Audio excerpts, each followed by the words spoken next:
Heresa Caputo returns to TV. 7 burning questions about Long Island Medium finally answered. Exclusive Hello viewers. If you like the video, please subscribe and stay tuned for new videos. The executive producers of Heresa Caputo's new reality show Raising Spirits share an inside look at how the medium's gift works on and off camera. Long Island's most famous medium is ready to return to reality TV. After a nearly 5-year hiatus, Magilla Entertainment, the production company behind all 175 episodes of Long Island Medium, is bringing Heresa Caputo back to the small screen with Lifetime's new series, Raising Spirits. In the new Lifetime series, I think Heresa has grown into herself in a really amazing way. Magilla Entertainment co-founder Matthew Ostrom exclusively shared with The Messenger. She's really her own person. She now stands on a stage in front of thousands of people many nights of the year, and she's just really grown as a person, and I think her gift has really grown. I think we're really excited to share the new person who Heresa is now. Viewers will of course get a front row seat to Caputo's reality as a spirit channeling medium, while also being provided a glimpse into her reality as a mom and new grandma as she travels the world providing healing messages. Before Raising Spirits premieres Thursday night, The Messenger sat down with the show's executive producers Ostrom and Laura Palumbo Johnson, who is also a co-founder of Magilla Entertainment, for an inside look into how Caputo became one of TV's most beloved mediums. They also helped answer several burning questions fans have about Caputo's experience on reality TV. When was Heresa Caputo first discovered, and why do you think her story would make a great TV show? Matthew Ostrom. I had a friend who was friends with Heresa, and we arranged a meeting in our office. At the time, Heresa was kind of considered in the paranormal genre. There really was not a market in the cable landscape for it. We knew that it would be such a hard sell.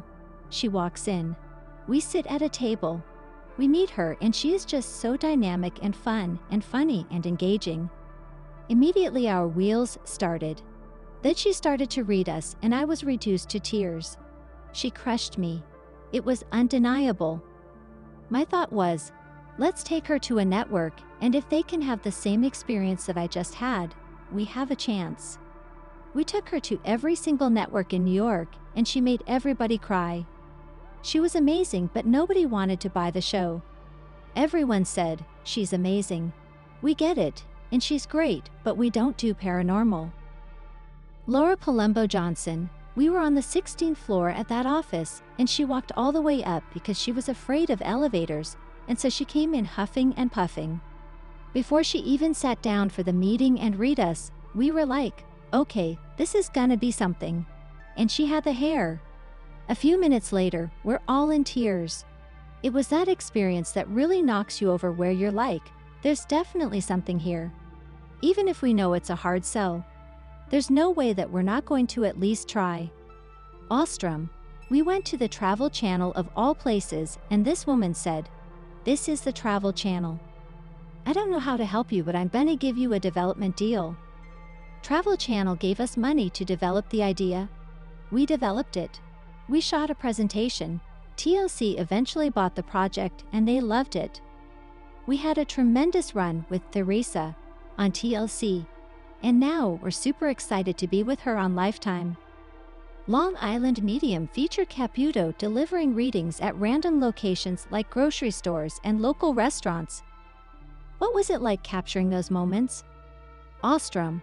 We call them spontaneous reads because we sent her out into the world, and it really never fails. She turns around, and all of a sudden, she starts reading the person behind the deli counter.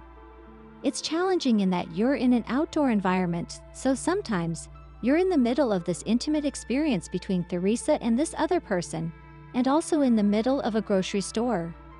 We love those readings, and we think that's one of the things that makes Heresa so unique, is that she's in the world and she'll just start reading. She doesn't turn it off. Johnson. What we encountered was that you don't ever know when spirit is going to pop up.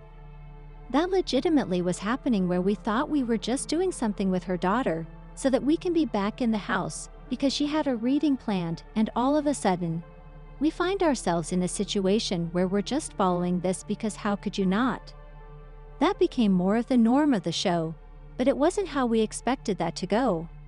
We as producers really had to let Heresa guide us and experience it along with her. After a while, people knew that if they saw her, maybe they would get a reading.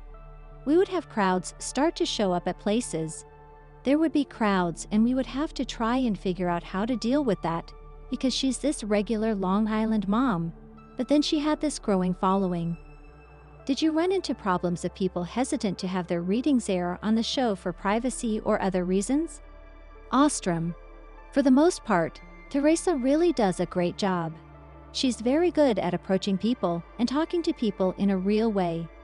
It's very, very rare that someone says, "I don't want to be a part of this. I don't want to do this." Johnson.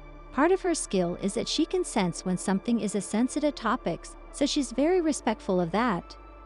She'll know if there's a suicide or something like that.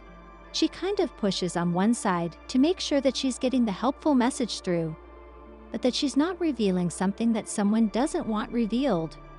I think at the end of the day, all of her clients, even the spontaneous ones, they're happy about what they've received. Over the years, Caputo has faced skeptics, with some saying the readings that make TV are too general. What has been your experience as executive producers? Ostrom. What's amazing about her is that she is so specific, but it's also up to the person receiving it to help articulate what they're receiving for the viewer at home. Heresa can't do it all. I think those readings that are really good are the ones where people are able to kind of have a back and forth with her about their experience. Johnson. Sometimes in the interviews that we do with the people who get a reading after the fact, they then say, "Oh, I didn't know if I should say this." They're afraid to step on the gift a little. Sometimes they have pictures of a certain person that they were talking about, and then we weave that in. For the audience, you want to make sure it all makes sense together. That's where it can get tricky, is to make sure we're still telling a complete story, even though it might sometimes feel like, oh, that could be general. But it's never general to the person that's receiving that gift. When people say to us, "Is she for real?" Listen, we can't explain it at all. But what I can definitely tell you is that I've seen her time and time again bring people to tears, including ourselves, and it's a life-changing experience for them. You can be a skeptic, but she can't be that good at guessing. Ostrom. It's an unbelievable gift. I think the other thing that happens to people sometimes is they get a reading, and then they go home. You go home, you tell your significant other what you went through, and they're like, "No, that butterfly means something." What are you talking about? In 2017, Caputo and her husband, Larry Caputo, split after 28 years of marriage. What was your mindset when documenting that difficult time for Long Island medium? Johnson. We always try to find a balance between Heresa and her world versus the subject matter that she's dealing with. We don't want to go too over the top. Sometimes we even pull back the reality moments because you're now pairing in the next act with another horrible death story. It didn't seem to fit, I think, in the overall narrative. They are still friends. It was a very civil ending to their marriage, so there wasn't even drama to play up, and it wouldn't have made sense. We were being respectful to them, to the people who are getting the readings, to all of it. On Long Island Medium, Caputo's kids Victoria and Larry Jr. would playfully roll their eyes when their mom delivered another spontaneous reading. What is their relationship like with their mom on and off camera? Ostrom. They're a very close family. The kids don't get annoyed. It's kind of like going to the grocery store and you just want to grab a carton of milk, and all of a sudden, Mom starts to read someone. It was supposed to be 10 minutes and now it's gonna be 45 minutes. Sometimes they just want to get in and out. I have to say, they're really good about sharing their mother with the world. Johnson. She sages the camera kits. Ostrom. We had a whole year where our cameras wouldn't work, so we started to sage the cameras, and literally, the cameras worked. Every year, before we start a new season or more episodes, we sage the cameras. Johnson. During lunch break, we can't go outside and make a phone call. We sit and eat lunch with Heresa. That's just common courtesy. That's polite. You're in her house. We're going to eat lunch and you'll have a conversation. She's the first one to ask, does anyone want tea?